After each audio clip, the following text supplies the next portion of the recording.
Dès lundi, les centres d'esthétique vont aussi à nouveau accueillir leurs clients. Un secteur là aussi soulagé, même si l'application des mesures sanitaires, comme le port du masque, risque d'empêcher ces professionnels de dispenser certains soins. Fanny Dehaye avec Catherine Van Zeveren et Emmanuel Talarico. Des gants, des plexiglas, comme 88% des instituts en Belgique, Carole et Samuel ont réfléchi à cette réouverture. Le point d'entrée, exceptionnellement, se fera par ce sas où nous accueillerons les clientes.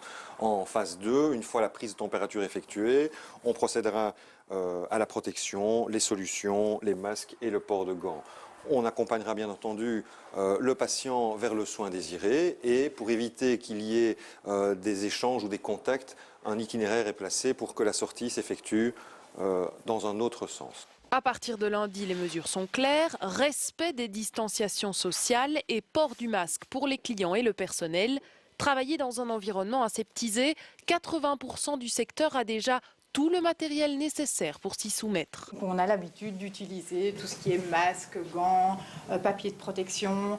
On emballe tout le matériel qu'on touche pendant la procédure pour éviter les contaminations croisées. On change ça après chaque procédure. Donc pour nous, pas grand-chose ne change à ce niveau-là. À part réaliser une épilation sourcil, à part faire le maquillage des yeux, je ne vois pas comment on pourrait réaliser un soin visage avec un masque. Cet institut accueille normalement une trentaine de clientes par jour sur rendez-vous. Dites-moi, qu'est-ce que je peux faire pour vous ? Rouvrir après 2 mois de confinement, c'est aussi un vrai casse-tête. Il y a les clientes qui sont dans l'agenda, qu'il faut postposer.